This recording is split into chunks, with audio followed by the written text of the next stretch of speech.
Então, hoje a gente vai ter uma conversa com o Danilo. Seja muito bem-vindo, Danilo. Hoje a gente vai conversar sobre um assunto muito, muito importante. Meu nome é Narel, eu sou neurologista, especialista em dor. Pode se apresentar, Danilo? Posso sim, posso sim. Eu sou Danilo Camur, né? Sou psicólogo, professor, terapeuta cognitivo comportamental. Fui professor na graduação de psicologia por mais de 10 anos, né? Agora estou na clínica e na pós e alguns outros projetos também, né? Eu trabalho na perspectiva cognitivo comportamental. Eu vou falar um pouquinho, né, durante a nossa live sobre o que é, como funciona e como pode ajudar quem está aqui nos escutando hoje. Dor de cabeça, então, é um assunto que tem tudo a ver com psicologia. Então, você pode estar se perguntando, mas o que tem a ver, né? Psicologia e dor de cabeça, psicologia e enxaqueca, então tem tudo a ver. Por quê?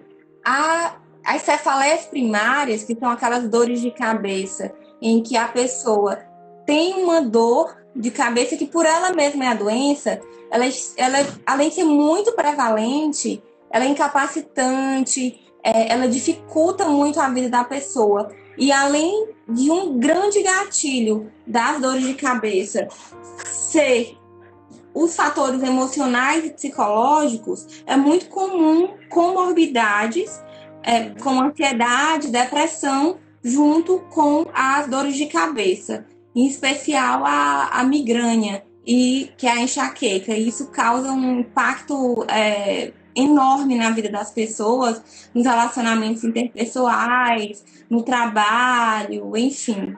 E aí, Danilo, eu gostaria de saber um pouco sobre como é a abordagem da psicologia nas dores de cabeça. Muito bem. Muito bom esse contexto que você faz, né, sobre a dor de cabeça, né? A psicologia tem produzido bastante material e muitas pesquisas científicas em torno disso. Tem um livro muito legal que é da terapia cognitivo-comportamental no tratamento da dor, do Gil Angelotti. Ele traz muitos protocolos e muitas pesquisas interessantes que nos ajudam, né, no cuidado dos pacientes que têm cefaleia. Bom, a cefaleia, né, como você colocou, ela vai trazendo outras comorbidades e tem alguns processos que disparam também o próprio processo de cefaleia, né? Você falou da migrânia, nós temos também o caso da cefaleia tensional, né, que muitas vezes as pessoas elas relatam nesses estudos, né, o processo de ansiedade e de estresse como pontos gatilhos disparadores desse processo. A gente vem de uma construção histórica, né, sobre o processo de saúde, doença, de cura e de relação com o adoecimento. Então, o primeiro ponto que eu queria destacar era exatamente isso: como nós, seres humanos, nos relacionamos com o processo de adoecimento. Se eu me relaciono com a cefaleia como um processo, enfim, que é algo que veio, ele colou em mim, aí o médico, né, assim, vai fazer um procedimento para retirá-lo, assim como um tumor, alguma outra coisa assim, e eu vou me livrar dele. Bom, talvez não seja assim para algumas pessoas, né? Como alguns estudos colocam, né, alguns dados, né, 30% da população mundial, né, apresenta dores crônicas, aquelas que duram, né, mais de 3 meses, acompanham o sujeito durante muito tempo.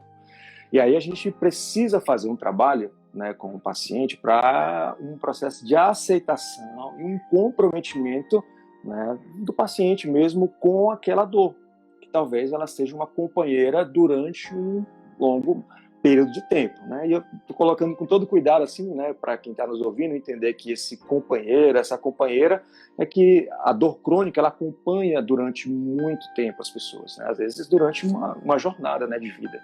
Então esse é um primeiro aspecto, identificar, né, qual é a relação que o paciente está tendo com a sua dor, né, como ele se relaciona com ela e entender que ela vai para além dos próprios aspectos dos sintomas que ela provoca, né? Tem os eventos disparadores, tem as consequências, né, como o absenteísmo no trabalho, os impactos sociais, os impactos financeiros, os impactos na vida sexual, na vida conjugal, enfim, os diversos aspectos que compõem a vida humana.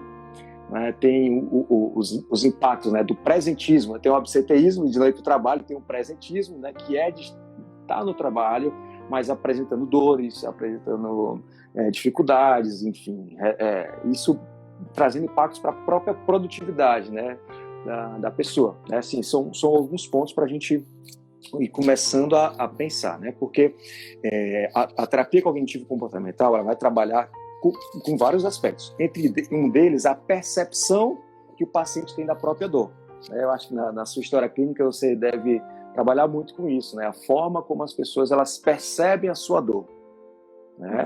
E às vezes, né, a forma como se percebe a dor, ela pode ter alguns componentes que nós chamamos de catastrofização, que é da relação que o paciente ele vai tendo com a própria dor, né?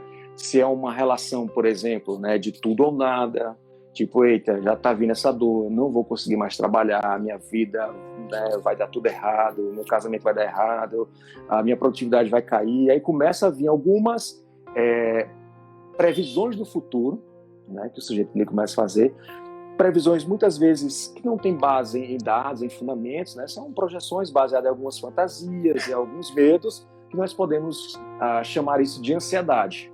Isso começa a trazer, enfim, um outro componente, que aí gera um ciclo, né? Enfim, vem a dor, vem a ansiedade, aí isso gera mais gatilho para gerar mais dor e aí acaba virando um ciclo, né?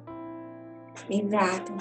A ansiedade, ela por si já causa mais tensão muscular, mais dor, e é muito comum o paciente que chega no consultório, muitas vezes, com uma história já de vários tratamentos para dor de cabeça, e ele vem com várias crenças negativas.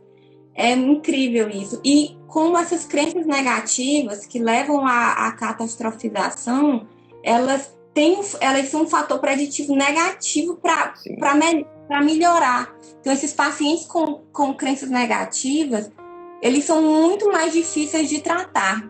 E eles comumente são pessoas que, além de terem um sofrimento muito maior, vão mais ao pronto-socorro, são internados mais vezes, já tentaram vários médicos, já tentaram vários tratamentos, e o que está faltando, às vezes, é se voltar para dentro de si e buscar um tratamento psicológico, que é um grande aliado no tratamento das cefaleias. Aprender a enfrentar a dor, aprender a ressignificar, às vezes, a sua história anterior, né? Uma vez que a dor, ela tem um componente cognitivo, ela tem um componente emocional, e isso é fato. Dor não é só físico. Então, tudo que aconteceu na vida da pessoa, todos os fatores psicossociais são importantes naquela dor que ela está sentindo agora. Então, aí é que entra a grande importância do tratamento psicológico, e que muitas vezes o paciente tanto não busca, porque às vezes acha que não precisa, né? E às vezes é só o que está faltando. É um aliado enorme a tratamento e às intervenções psicológicas. Muito bem, você colocou muito bem, né? Assim, um dos pontos, assim, é esse ponto do paciente, ele reconhecer que a dor é um fenômeno multifatorial, um fenômeno complexo, né? Que nós somos um organismo complexo, tá? Quando você puxou a questão das crenças, foi muito, muito bacana, né? Assim, a terapia cognitiva, ela trabalha diretamente de um modo científico, né, com as crenças. E o que são essas crenças, né? Essas crenças são aprendizados que todos nós desenvolvemos ao longo da nossa vida sobre nós mesmos. A gente desenvolve um conceito sobre nós, né, sobre o meu eu. A gente desenvolve conceitos sobre os outros, sobre o mundo. A gente começa a desenvolver esses conceitos, né? A gente desenvolve conceitos sobre o nosso futuro, e algumas experiências elas acabam reforçando alguns aprendizados que não são saudáveis. Algumas pessoas elas aprendem, por exemplo, um conceito chamado de impotência aprendida. Elas aprendem que, independentemente do que elas façam, não vai ter solução para o problema delas. São pessoas que passaram por situações de adversidade, enfim, episódios, enfim, que são muitas vezes trágicos para a vida humana, enfim, que geraram algumas marcas emocionais muito fortes. Então, algumas pessoas passam por situações assim e elas aprenderam de forma que a gente chama disfuncional, que independentemente do que elas vão fazer ou não, a vida não terá soluções, não terá estratégias, não terá, enfim, resolutividade, né? Tem alguns estudos, inclusive, de psicologia de base, né, assim, com estudo com animais e com seres humanos, enfim, que vai provando esse aspecto que eu estou colocando, né? Algumas pessoas, quando elas se encontram com as dificuldades da vida humana, e a dor, ela é uma delas, a gente vê que impacta muita gente, não é? Seja a cefaleia ou as outras dores crônicas também, algumas pessoas, elas reagem de um modo como se elas não tivessem opção, né? Elas não tivessem opção. Eu imagino para você já chegou muitas vezes, né, a ideia de que você era a última opção, né, da vida, que você tinha que dar um jeito para tirar aquilo ali. Algumas pessoas aprenderam. No processo terapêutico, a gente vai trabalhando esses aprendizados, que muitas vezes são disfuncionais. Esses aprendizados, eles nos fazem interpretar o mundo também, interpretar as dores. E se o aprendizado ele é disfuncional, a gente acaba interpretando de modo disfuncional também, né? Esse é um ponto muito bacana que a terapia ela vai trabalhar. Se você aprende que, independentemente do que você faça, não tem escapatória, né, as pessoas elas se reclusam e acabam não fazendo o que você falou, né, o processo de enfrentamento. Tá, o que eu posso fazer, que é o que está no meu campo de controle? Porque existe a dicotomia do controle, né? Os estoicos, né, os filósofos da antiguidade, eles já falavam isso, sobre o processo, né, de dicotomia do controle. Existem coisas que estão no meu domínio de controle e outras coisas que não estão, né? Por exemplo, está no meu domínio de controle fazer um processo de respiração diafragmática, de mindfulness, de atenção plena, de ter uma melhor relação com a minha alimentação, por exemplo, com o meu sono, tá? Então, são processos que estão no meu campo de controle. E aí, tem coisas que não estão no nosso campo de controle. Existem coisas que estão fora do nosso campo de controle, que aí é onde muitas vezes alguns pacientes eles acabam querendo controlar o que não é controlável e aí acabam culpabilizando o incontrolável pelo seu processo, sendo que o que ele poderia controlar é onde mais fácil poderia ajudar no processo terapêutico dele, né? Exato. Interessante demais isso, né? E assim, por quanto tempo, na tua experiência, Danilo, a pessoa precisa fazer uma terapia para começar a ter uma resposta, para sentir uma melhora nas dores de cabeça crônica, Muito bem. Bom, assim, a questão do tempo ele é um processo bem relativo. A gente tem estudos que apontam, por exemplo, para assim, né, trazendo a questão, porque falar do tempo é um processo, né, bem interessante, né, assim, para quem está nos ouvindo, não se apegar a um número e imaginar isso, né? Mas a gente tem estudos que falam, por exemplo, para depressão de 20 semanas, outro 16 semanas, alguns outros processos de 24 semanas, né? A ideia da melhora, ela também tem componentes subjetivos, tá? Tem componentes subjetivos que precisam ser avaliados. Alguns processos envolvem outras comorbidades, tá? Por exemplo, se o paciente ele tiver cefaleias, enfim, a dor de cabeça crônica e ele tiver transtorno de personalidade, né? Isso já tem uma outra, né, cronificação também, tem mais dificuldade no processo, não que não seja possível, mas que tem um tempo diferente. Então, a pessoa que tem cefaleia, ela também tem outras coisas, ela tem uma vida, né, ela tem outros aspectos que compõem a história de vida dela que são necessários serem analisados, né? Então, existem outros componentes, que aí a questão do tempo precisa ser adaptado para cada um, né? Mas a gente poderia pensar que 16 semanas já é um ponto que a gente poderia ter muitos bons resultados, né? Isso assim, vamos pensar mais ou menos por aí, para a gente não se apegar exatamente a um número, né, assim, de sessões, mas de 12 semanas, 16 semanas, a gente consegue sim ter estudos que falam sobre um processo de melhora e bem-estar, sim, né?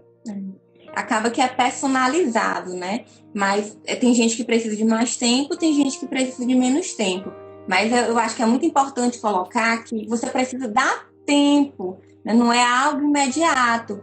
Muitas vezes a pessoa faz uma primeira sessão, aí desiste, né? E, gente, leva um certo tempo para você perceber realmente a melhora. Então, o paciente, a pessoa, o indivíduo tem que insistir, continuar e saber que sair dessa zona de conforto e fazer a terapia vai fazer muita diferença. Muitas vezes a pessoa não quer mexer também com outras questões e acaba buscando uma forma de resistir, de não ir, isso é muito comum, né? Então, vale a pena insistir e continuar, porque faz muita, muita diferença nos resultados dos tratamentos, no resultado da melhora da dor de cabeça, né? E Danilo, e você poderia me falar também... o João fez uma pergunta falando sobre uma terapia mais intensiva na Tem várias dor. perguntas que estão chegando aqui, né? Vamos já responder todas, viu, pessoal? Tá, beleza. Então, não se aplica não sei se aplica a dor, mais intensiva, né? Assim, a gente tem relatos, né, sobre terapias, né, de dor, que tem 2, 3 vezes por semana, enfim, alguns casos assim, não é o que é mais consensual, inclusive pelos aspectos, enfim, né, financeiro, deslocamento, tinha antigamente, né, e outros aspectos assim. Né, existe alguns centros, né, que eles fazem um processo mais intenso, né, que são pessoas que muitas vezes vêm do interior e aí fazem um processo mais intenso. Existem vários protocolos, né, assim, que eles se utilizam. O que eu gostaria de deixar aqui para quem está nos ouvindo? O primeiro passo é o que a gente está chamando de aceitação da própria realidade. Tá? O que é a aceitação da realidade? A aceitação de que existe um processo que te acompanha um tempo, no caso se for cronificado, né? Se tiver mais de 6 meses, por exemplo, já te acompanhando, tiver outros agravos, vários processos, enfim, né, de atestados no trabalho, do próprio absenteísmo no trabalho. Se isso já vem te acompanhando há um tempo, é um processo de aceitação desse processo que está acontecendo com você. Quando há um processo onde o sujeito ele tem uma dificuldade de aceitar a sua condição de vida, isso torna mais difícil esse processo. Geralmente esse paciente, né, vai em diversos médicos, ele começa uma sessão e depois abandona o processo de tratamento porque eles têm uma dificuldade inicial de aceitar a condição humana. Fora isso, ele tem uma dificuldade de aceitar que existem agentes externos que ele não tem controle também, muitas vezes, e outros que ele tem, que são eliciadores também do seu processo de adoecimento. Muitas vezes é o próprio trabalho, dificuldades, né, da própria vida, dificuldades nos relacionamentos, dificuldades outras que ele já apresenta, então a aceitação disso e a aceitação que precisa fazer esse trabalho, né, é um processo. A aceitação de que o cuidado da vida ele passa por outros vetores. Aí é um chamado bem interessante, que algumas pessoas às vezes despertam para isso depois de um tempo e depois, infelizmente, que diversas situações acabam cometendo a vida do sujeito, né? Por exemplo, né, assim, puxando para uma outra situação, né? Por exemplo, de dor crônica pélvica, né? Alguns relatos de mulheres que têm dor crônica pélvica, enfim, passam por processo assim, acabam tendo dificuldade em entender a cronificação disso, passam por dificuldades no campo da sua sexualidade, no matrimônio, nas relações, depois de terem muitas, vamos dizer assim, perdas na sua vida, que entendem que existe um componente que vai para além da questão física, né? Eu vou me empolgando aqui, viu, Narel? Eu vou falando, né? Por exemplo, eu lembrei agora, né, de um estudo da cefaleia tensional, né? Então, a gente vai pegar, né, a cefaleia tensional, né? Quando eu identifico que uma situação é de perigo, por exemplo, a gente tem que identificar, né? Nosso cérebro ele nos preparou ao longo dessa evolução da espécie humana para identificarmos situações de perigo, dispararmos ali adrenalina, cortisol e a gente correr, lutar, fugir, atacar, né? Nós precisamos interpretar o perigo, né? Tem alguns perigos que são universais, enfim, né? Como fogo e outras situações assim, e outros perigos que são socialmente aprendidos. Quando eu entendo que, por exemplo, me submeter a processos avaliativos é perigoso, né? Por exemplo, você vai fazer uma prova da OAB, vai fazer uma prova, enfim, da especialidade médica, uma prova, enfim, do mestrado em psicologia ou outra situação assim, né? A pessoa entende que aquilo ali é um processo que vai trazer para ela um perigo, que ela vai ser exposta, ela imagina, tem crenças disfuncionais, que ela é uma fraude, que não vai passar, que não vai dar certo, que está tudo perdido, que vão descobrir que ela nunca foi uma boa profissional, um bom profissional, e aí começam a vir esse conjunto de pensamentos, tá? Disfuncionais.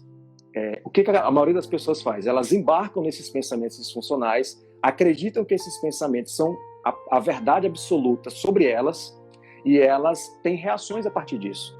O modo, né, a terapia cognitiva ela coloca muito bem isso, né, o modo como a gente interpreta as coisas que estão acontecendo, né, vão disparando respostas cognitivas, enfim, são esses pensamentos automáticos, respostas emocionais, como tristeza, raiva, o medo, né?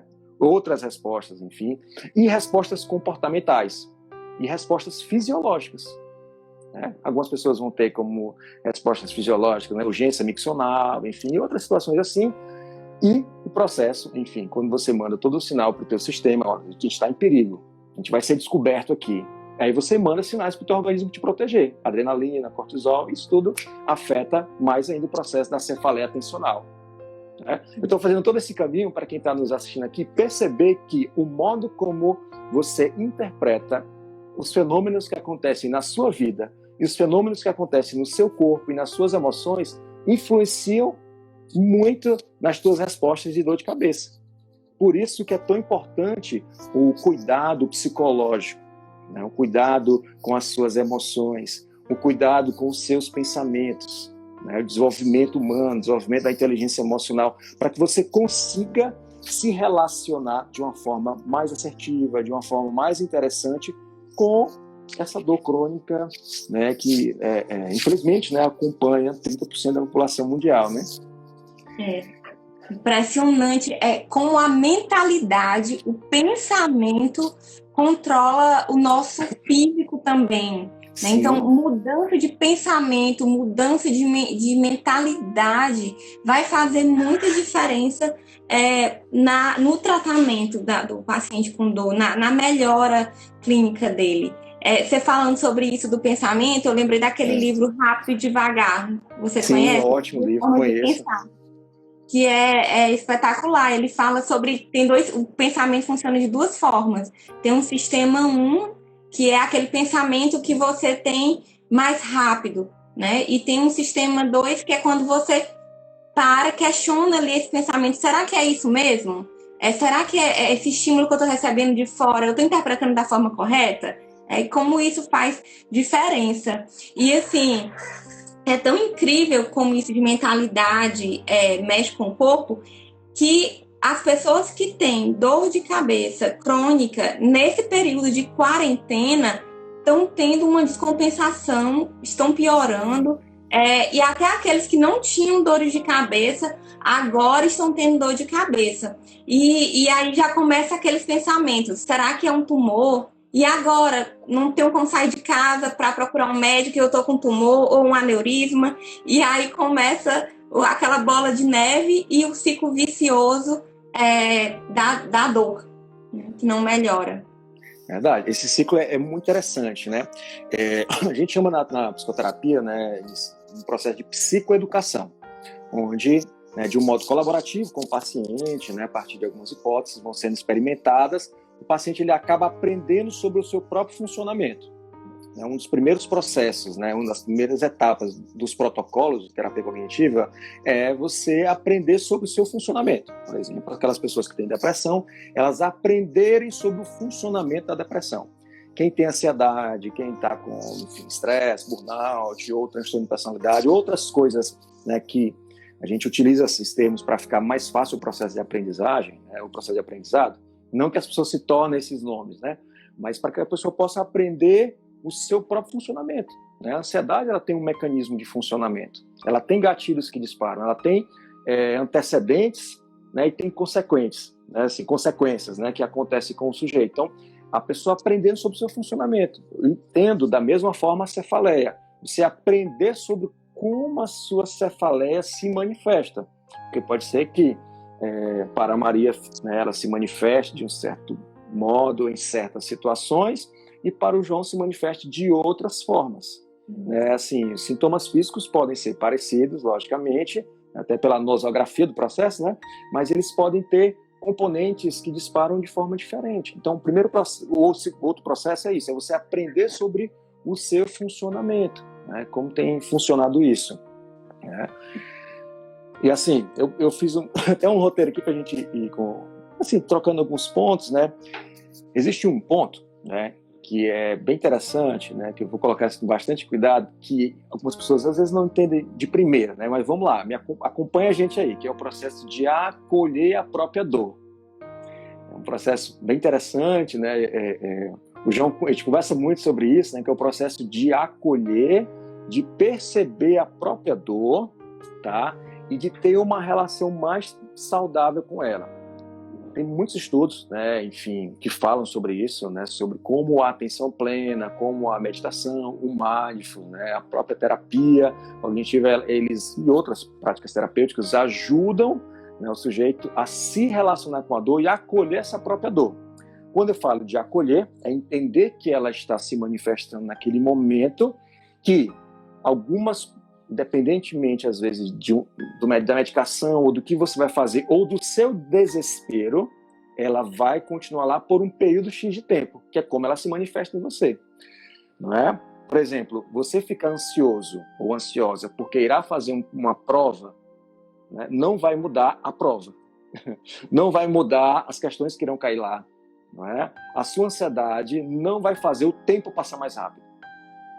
Não é? O tempo vai passar da mesma forma, entendeu? Então, a sua dor, do modo como ela chega, independentemente do seu estado emocional, ela vai chegar, ela vai ter um tempo, vai ter uma reação, tá? Então, é um convite para ter uma melhor relação quando ela aparece, que é isso que eu estou chamando, né, de acolhimento da dor.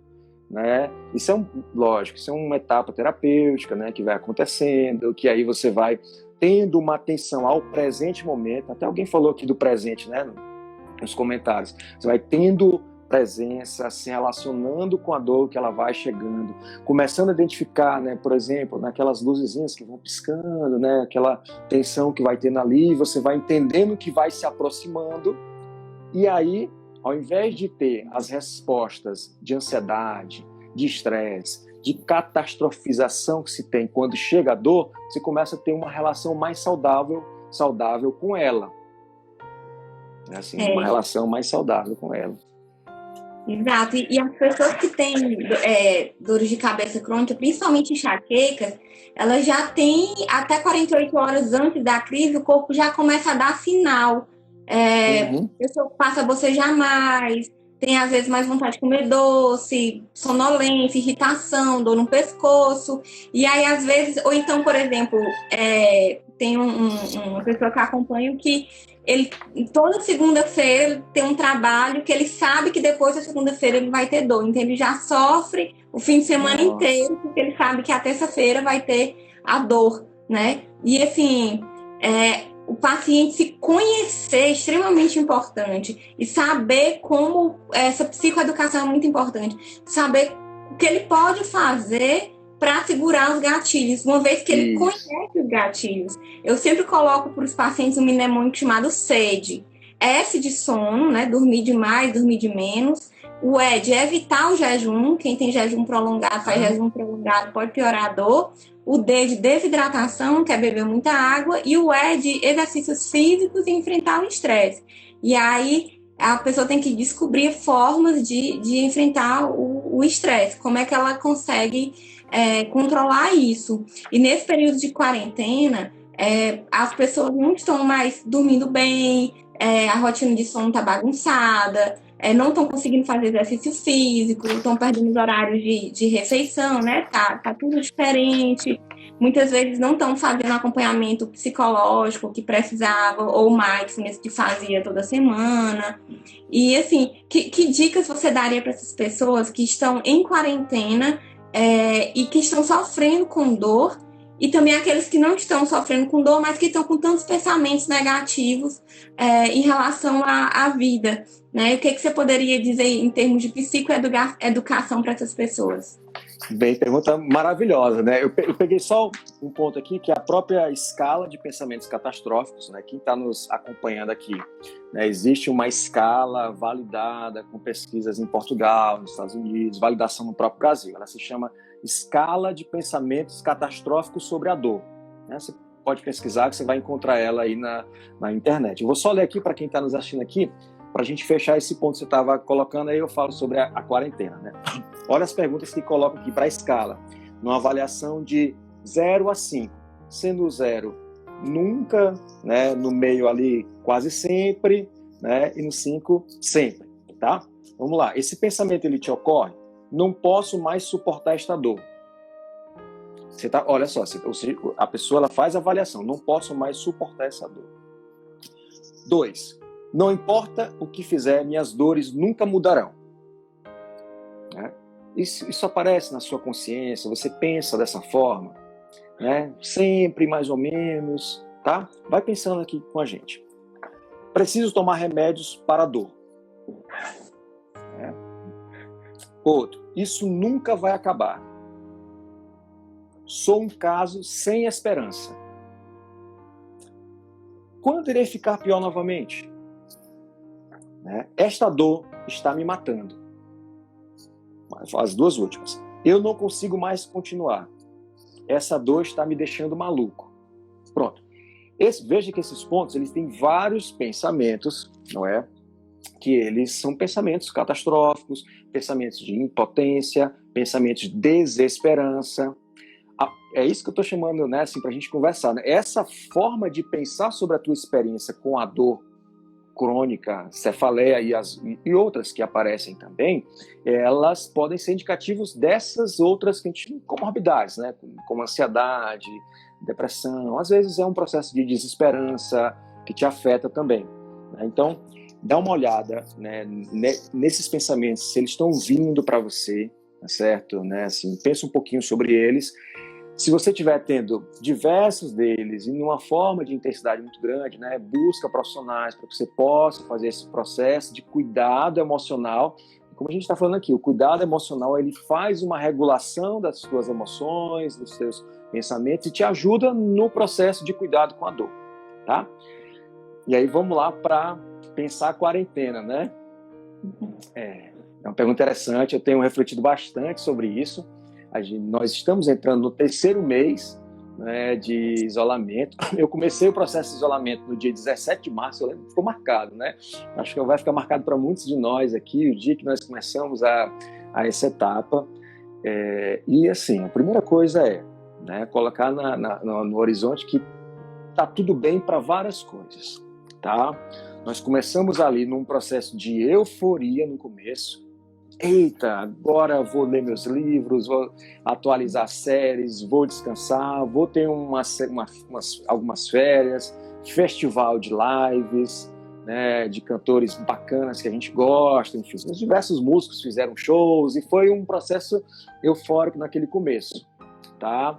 Depois, outras notícias, alguns entraram no processo de infoxicação, que é de se intoxicar por muito conteúdo, né? Muita informação de perigo negativa, ou seja, vai mandando sinal para o teu sistema que tá para ele ficar em alerta e gera aquele processo que a gente falou, né? E aí começou a ter uma queda, né? Começou a ter uma queda, né? Começou o tédio a bater, né? Começou um processo, enfim, de preocupações com situações do cuidado físico, emocional, da questão social, do processo, né, enfim, econômico, de outros aspectos assim. Então, a forma como você se relaciona consigo mesmo, né, com as outras pessoas, com o mundo, com essas coisas que estão acontecendo, elas são indicativos da forma como você poderá ter dores ou não, se você já tivesse esses aspectos, né, assim, de dor crônica. Então, se você está se relacionando com o mundo com muita desesperança, tipo, não iremos nos salvar, não uma solução, o caos vai tomar de conta. Isso você começa a mandar muitas mensagens para o teu sistema, não é, de alerta, e isso pode produzir uma série de reações hormonais, né? Tem alguns estudos que falam dos neurotransmissores que vão mandar os comandos, né, da dor para o cérebro também, que podem ser ativados a partir de estados ansiogênicos, né? E essa resposta ela precisa da nossa interpretação, enfim, de como a gente vem se relacionando. E aí eu estou puxando para um processo de autocuidado mesmo, né, de autorresponsabilidade com a sua própria saúde que nós precisamos ter. É esse processo. A quarentena, ela é a quarentena. É a quarentena, tá? Deixa eu só puxar aqui para um outro processo que eu lembrei agora. Né? Por exemplo, a pessoa ela vai e olha para o céu. Nossa, hoje o céu tá cinzento. Eita, meu dia vai ser ruim. Né? Vocês estão nos acompanhando aqui, alguém já passou por isso, né? Nossa, o dia está cinzento. Meu dia vai ser ruim porque o céu está cinzento. Olha só esta relação. Será que existe nexo causal dos dias cinzentos com, né, o seu dia? Ou isso é uma interpretação que não é saudável, uma interpretação que não é funcional. O dia cinzento é o dia cinzento. O seu dia vai ser independentemente dele. Nós temos dias bons com sol, com chuva, no inverno, no verão, na primavera, em todas as estações. Tá? Então, a quarentena, ela é a quarentena, ela tem o seu próprio peso, né? Tem as suas dificuldades, tá? Mas tem também a nossa forma de nos relacionar com ela, né? E o peso maior que a gente dá para isso. Tá? Lógico, eu sei que tem um peso de quem está com 2 crianças em casa, uma criança em casa, os processos, né, de adaptação das crianças à rotina do EAD escolar, enfim. Eu sei que tem esse ponto também, eu sei que tem esse aspecto, a gente tem que colocar ele na reflexão e entender que esse momento não é uma corrida para a produtividade, enfim, é um processo de se entender, muitas vezes, de fazer um acolhimento do seu estado emocional, que, enfim, está tudo bem a gente ter tédio, está tudo bem ter tédio nesse momento, está tudo bem ter algumas preocupações, né, enfim, que são saudáveis desse próprio processo. Lembrando que existem coisas que a gente tem o ponto do controle e outras que não. O preço do dólar a gente não tem domínio, não tem controle. O dia que a vacina vai ser descoberta, a gente não tem controle. O que ela vai ser homologada, a gente não tem controle. A gente não tem controle sobre algumas decisões econômicas e políticas, vamos dizer assim, e outras a gente tem. Então, trazer mais para esse aspecto do que a gente tem controle, né? Assim, é um ponto onde eu puxo para a responsabilização dos sujeitos. A gente vive um ponto onde, né, a gente foi perdendo esse aspecto, né, de se responsabilizar, né, de cuidar de si, de cuidar das próprias relações, de cuidar de si, não é? Para meio que uma vida fast food, tudo vem muito pronto, relações prontas, vida pronta, né, enfim. Outro ponto, eu vou me empolgando, né? Vai me dizendo aí que a gente vai conduzindo aí, né? Outro ponto é não comparar a sua vida nesta quarentena com a vida de outras pessoas. Por exemplo, aí eu vou puxar para a cefaleia, tá? Vamos dizer que você tem cefaleia, você tem dores crônicas, e aí, né, você vê pessoas, né, enfim, com a casa arrumada, postando foto de banquetes, estão organizando a comida, fazendo coisas bacanas, uma mesa de jantar legal no meio da quarentena. Aí você está cheio de dores, cheio de processo, e, poxa, pensa, nossa, tá vendo a vida da pessoa como é muito melhor que a minha, né? Assim, eu fui uma desprivilegiada da vida, a minha vida não... Aí você entra no espiral de pensamentos que não são bacanas, de uma comparação que é injusta. É uma comparação que é injusta com você. Nós só podemos comparar nós mesmos com nós mesmos. Eu posso comparar minha vida com a minha vida há 3 semanas atrás, há 1 ano atrás, há 5 anos atrás. Eu comparar minha vida com o outro é muito injusto, inclusive pelas redes sociais. Tá? O que eu percebi assim que tem acontecido com quem tem dor crônica, né? Vai tendo processo, vai comparando a sua vida. No dia que tem a melhora, agora eu vou fazer tudo que eu não fiz porque eu estava com dor crônica. Arruma a casa, limpa tudo, faz o banquete e tal. O que acontece 2 dias depois? Gera estresse, a dor piora, né? Vai gerando estresse, cansaço, enfim, e aí volta. Aí voltam também quem? Os pensamentos. Tá vendo? Como não posso fazer nada mesmo. Ou seja, é esse ponto, né, assim, que a terapia ela ajuda muito, né, assim, né, se pensar no processo, de como você se relaciona consigo mesmo, assim, com esses aspectos todos. Isso é um aprendizado, tá? A gente sabe que nós não fomos educados, né, ao longo da nossa história moderna, né, a pensar sobre a nossa existência. Enfim, a gente aprendeu tudo. A gente aprendeu fórmula de Bhaskara, a gente aprendeu sobre física óptica, que são importantes, são interessantes, aprendemos química orgânica, né, mas não aprendemos a cuidar e gerenciar das nossas próprias emoções, a cuidar e gerenciar dos nossos próprios pensamentos. E é chegada a hora. Esse é o momento. A gente vive no momento da revolução do autoconhecimento, né? De olhar para si. A gente vive num processo, né? E eu gosto muito da tecnologia também, né? E dos impactos na nossa vida, das tecnologias que existem. Tanta coisa tem avançado, né? Tantas tecnologias e tanta automação, inteligência artificial, que nós temos que ser cada vez mais especialistas em ser humano. Ser humano. Não é? E ser humano pede que a gente tenha flexibilidade cognitiva. As máquinas não têm, elas funcionam, né, a partir de sistemas, de comandos, elas vão repetindo programas. A gente não, a gente pode flexibilizar. A gente tinha sonhos e projetos, viu a pandemia, opa, peraí, deixa eu dar uma flexibilizada, aprender a regular alguns aspectos aqui. Alguns sonhos, eles não vão ser realizados e tá tudo bem com isso. E outros vão ser também. É assim a vida, né? É assim a vida. Algumas coisas acontecem e outras não. E tá tudo bem. A vida tem alguns componentes, enfim, de desencontros, né? Tem alguns componentes de desilusões, isso acontece em todas as vidas humanas, a gente precisa acolher essas coisas também como etapas do aprendizado humano, né? Outro aspecto, né, assim, que a gente está vendo, né, que eu queria destacar bastante aqui, é o novo normal, né, um conceito assim, que a gente tem estudado bastante, né? Talvez algumas coisas não voltem mais nunca a ser como era. Talvez algumas coisas voltem, talvez tudo volte, nós não sabemos, mas talvez algumas coisas demorem a ser exatamente como era. Então a gente precisa puxar essa resiliência, essa regulação das emoções, a flexibilidade cognitiva, a criatividade, né? O processo, enfim, de pedir ajuda se não estiver dando conta, e está tudo bem não dar conta, pode pedir ajuda sim, se vulnerabilizar para pedir ajuda, cara, não está bem, né? Liga para alguém, liga para os teus familiares, amigos, profissionais, cara, não está bem. E tá tudo bem, a gente não está bem em alguns momentos. A gente não precisa carregar a armadura, nem as fantasias de super-homem, super-mulher todo o tempo na nossa vida. Né? A gente escolhe, logicamente, para quem vai, né, retirar as nossas armaduras e conversar sobre as nossas fraturas emocionais, fragilidades emocionais, dificuldades, ou mesmo o tédio. O tédio acontece, né? O tédio é normal, gente, ter tédio. O tédio, ele é ótimo para gerar criatividade, é ótimo. Criança com tédio é muito bom para elas também, gente. Elas aprendem a ideia, né, da vida fast food, né? Brinquedo toda hora, brincadeira, faz tudo. A criança, ela precisa do tédiozinho para desenvolver e inventar coisa também, né?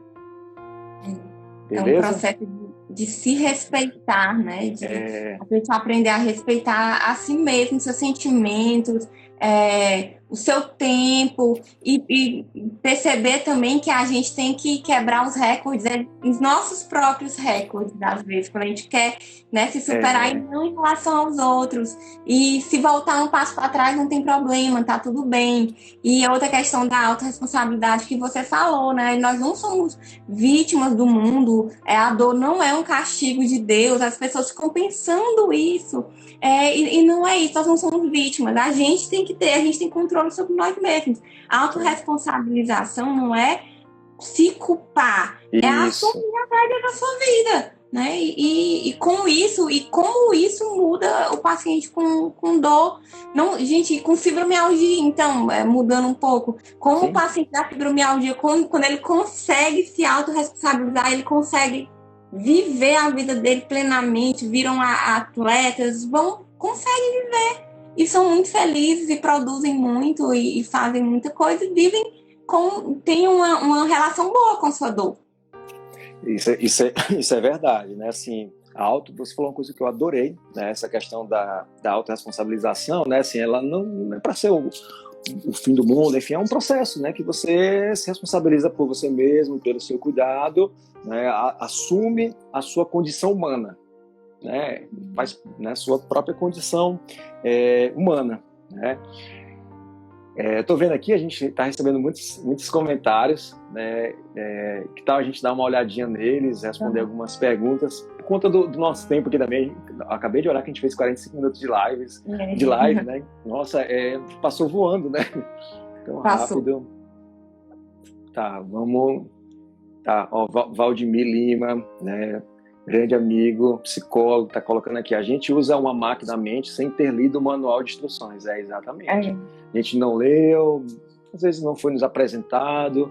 Por isso que tem sido tão importante, né, a gente fazer esses trabalhos assim, através da internet, para levar, né, esse conhecimento para mais gente. Né? A Maiara Carneiro, né, colocou aqui: as máquinas dependem do input dado pelo ser humano. Exatamente.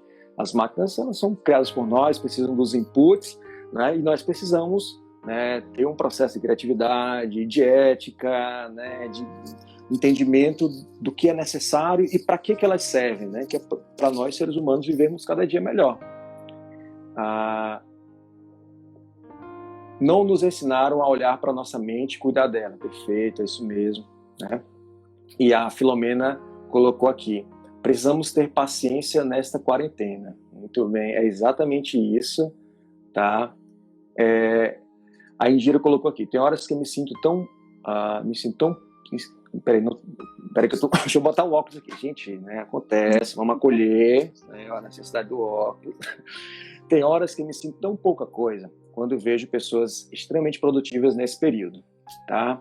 Eu vou comentar um pouquinho, né, assim, eu entendo, né, assim, não só você, né, tá passando por isso, eu tenho alguns relatos sobre essa questão da produtividade, tá? Então, vamos lá, vamos colocar num processo de reflexão, tá, para entender a produtividade. Porque, assim, primeiro ponto, qual é o indicador utilizado para saber se você está sendo mais produtivo ou menos produtivo?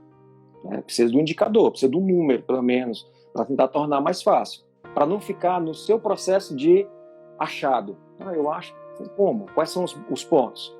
Assim como a sensação térmica ela pode ser medida, é uma sensação, né? Através da temperatura, né? Do vento, né? Da velocidade do vento, ou seja, se faz um cálculo e chega a uma sensação térmica, que é uma sensação. Nós também podemos avaliar o bem-estar, a felicidade e a produtividade, então, pode ser feita. Então, quais são os critérios, tá? Por exemplo, aqui no nosso caso, né, quantidade de pacientes atendidos, não é? Quantidade de aulas, enfim, que a gente ministra, tá? Processo, enfim, de atualização, a gente pode fazer um entendimento disso. Outro ponto nós estamos em casa, tá? Em casa, quem tem filho tem um processo de educação dos filhos, não é? Algumas pessoas estão tendo, enfim, que fazer atividades domésticas, né? Um cuidado com a casa. Eu mesmo já passei pano aqui várias vezes. Eu já aprendi a passar pano bacana. Tudo tem no YouTube também. Eu aprendi a passar pano bem legal, tá? Então a gente faz as atividades domésticas, né? Muitas vezes das atividades gastronômicas, da cozinha e tudo mais, tá tudo do dia a dia. Então coloca isso no ponto de reflexão também, certo? E está tudo bem a gente não entregar toda a produtividade, porque nós estamos aprendendo a nos adaptar para esse processo. Tem um fenômeno do tempo de tela que a gente está tendo aqui. Por exemplo, né, quando a gente atende muita gente, né, são muitas horas de tela, então são necessárias pausas reparadoras para você se cuidar também, né? A questão, inclusive, da visão, né, da ergonomia. Isso vai afetando. Você tinha uma outra ergonomia no seu trabalho, né? Em casa você está se adaptando, então existem os impactos que está provocando ao longo disso, tá? Então, assim, né, eu entendo o mal-estar, a sensação de produtividade, a comparação, mas puxa isso para a tua história, para a tua vida, centra na tua vida, pega esses indicadores para você dar uma analisada melhor sobre produtividade, né? Coloca como produtividade atividades domésticas, atividades de cuidar do filho, né? Antigamente seu filho estava na escola, agora está na sua casa. Você tem que fazer o cuidado dele também. Então, você está produzindo, né? Nós produzimos o dia todo, o tempo todo que a gente está acordado, a gente está produzindo humanamente. Produzindo muitas vezes autocuidado, produzindo trabalho, produzindo o cuidado da família. A interpretação, gente, ela é uma das chaves muito bacana, né? Sim, com certeza. O João colocou... Desculpa, pode falar. Não, pode falar. O João colocou aqui sobre um livro, Ufa, Chega de Dor, que ele fala sobre a história de superação da dor. Eu ainda não conheço esse livro, adorei a sugestão. Vou procurar o livro para dar uma olhada sobre histórias de superação da dor. É importantíssimo quando, né, nós nos encontramos com histórias de pessoas, né, que é o poder do grupo, isso é muito forte. Nós temos muitos psicólogos, inclusive, que trabalham com terapia de grupo, né, que trabalham com grupoterapia, né? Por exemplo, né, tem muitos estudos de grupoterapia com fibromialgia, inclusive, né? Então, o poder do grupo, né, que é o poder de encontrar outras histórias e de se perceber como não sendo a única pessoa a passar por isso, é muito bom. Opa, peraí, não é? Não só sou eu que passo por isso, olha como tem outras pessoas, olha essa história. Você encontra a superação e você começa a sair do que os livros colocam de visão de túnel, né? Visão de túnel, quando você entra no túnel, vê tudo escuro e não vê luz no final, isso dá um desespero. Aí você olha outras histórias de pessoas, né, às vezes em situações bem próximas à sua, opa, isso foi possível. Tá? Começa a gerar uma esperança, né? E a esperança ela é muito poderosa para nós seres humanos. Nós movimentamos muito, né, por esperança. A gente precisa de esperança também. Então, as histórias de superação elas vão nos trazendo um conforto muito grande e gerando uma possibilidade de sair da ideia da impotência, tá? Da impotência aprendida, né? Quando vier esse pensamento aí, olha, eu não posso fazer nada, ele é um pensamento, ele não é uma sentença, entende? Muitas vezes a nossa mente mente, né? Mente, a gente se engana muito. Quantas vezes, né, você que está nos ouvindo aqui já se enganou com coisas básicas, tipo, entrou no quarto, tinha uma sombra, né? Meu Deus, opa, era só uma sombra. Às vezes, na vida é só uma sombra. Né, que acontece, é só um susto, e aí você interpretou errado. Então, cuida dessa interpretação, cuida desses pensamentos, né, faz os cuidados todos que a gente está colocando aqui, né? Exato. E acho que é isso, assim, né? Tem mais outros pontos, assim, que eu poderia destacar antes da gente, né? A gente daqui a pouquinho finaliza o nosso tempo, né? Tá. Eu tenho sempre dito isso nas lives, assim, é um compromisso meu, assim, tá, de trabalhar esses pontos, né? Vamos lá, para a gente ir finalizando aqui, né? Ponto 1, emoções positivas, tá? Vivencie emoções positivas dentro da sua casa, de onde você está, enfim. Algumas pessoas estão na linha de frente, eu vi que nós temos aqui, né, médicos, fisioterapeutas que estão, né, psicólogos estão na linha de frente, alguns estão tendo que ir para o hospital. Tem meu amigo Eduardo Moita, né, que foi, né, selecionado agora para ir para o hospital, para a linha de frente. Eu sei que é um desafio muito grande, né, que muitos profissionais estão. A minha irmã, por exemplo, né, tá como, né, liderando o setor de fisioterapia, né, do hospital de campanha, né, assim, então eu sei como tem sido, né, intenso esse processo, mas dentro de onde você está, no que você pode fazer, vivencie emoções positivas, né? O que te gera alegria, que te gera bem-estar, que te gera, né, satisfação, né? Coisas boas, entendeu? Um outro ponto, se nutrir de relações positivas.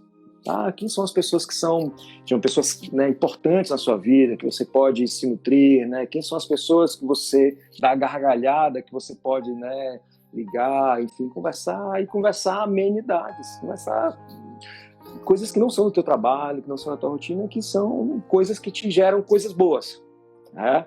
Se engajar em algumas atividades, ver sentido, realizar algumas coisas também e realizar nas proporções que você está conseguindo nesse momento, né? Todo dia tem sido um dia importante, um dia de cada vez, tá? E entendendo, reconhecendo a condição humana da gente nesse processo. Acho que é isso. Perfeito, foi excelente, Danilo. Acho que todas as pessoas que sofrem com cefaleias crônicas, cefaleias primárias, migrânia e cefaleia tensional, né, migrânia e enxaqueca, precisam escutar isso que você falou, tudo isso, né? Como é importante, como nossa mente controla o nosso corpo, né? E como a mente muitas vezes é mentirosa, ela precisa ser adestrada, ela precisa ser controlada, né? E a partir daí a gente conseguir ter um melhor controle da dor, né? E a dor melhora realmente. Não é que a pessoa vai ficar curada, por exemplo, enxaqueca com doença genética. Então, ela vai te acompanhar, mas você controla ela, não ela te controla. E como é extremamente importante o papel da psicologia, da intervenção psicológica na dor e na cefaleia, né? Muitíssimo obrigada, Danilo. Foi excelente e espetacular. Realmente eu gostei muito. Muito bom. Eu que agradeço, fiquei muito feliz, né, de receber o convite, né, do Subcontrole, né, para a gente fazer essa live, né, de trabalhar com você aqui nessa live hoje e poder ajudar tantas pessoas, né, através dessa ferramenta aqui também, né. Isso é muito bom, muito bom. Fiquei muito, muito feliz e espero que a gente faça outras lives também, né. Foi muito bom, muito bom. Sim, foi ótimo, excelente. Sei também que muitas pessoas que escutaram vão ter uma mudança, com certeza. Foram dicas preciosíssimas, assim, para todos os profissionais de saúde e para as pessoas que sofrem com cefaleia, né? Que só quem tem é que sabe o sofrimento, o impacto disso na sua vida. Né? Muitas vezes a própria família não entende, os amigos, o trabalho, ninguém imagina o sofrimento que essas pessoas passam. Né? Sim, essas pessoas às vezes sofrem até preconceito muitas vezes, né? Tipo, olha, de novo atestado, enfim, outros pontos assim. Mas beleza, pode ser o tema do nosso próximo bate-papo também, né? A gente pensar sobre esses impactos, né, que acontecem, né, na vida das pessoas a partir disso também. Sim, com certeza. Muito bem, pois um abraço. Né? Um abraço. Gente, muito obrigado a todo mundo que esteve até aqui conosco também. Ficamos muito agradecidos, né, por todos vocês também. E a gente se encontra numa próxima oportunidade que espero que seja em breve. Ótimo, muito obrigada, pessoal. Obrigada mesmo pela presença de todos, ok? Muito obrigado. Mais. Tchau, tchau. Obrigada. Um abraço. Tchau. Abraço.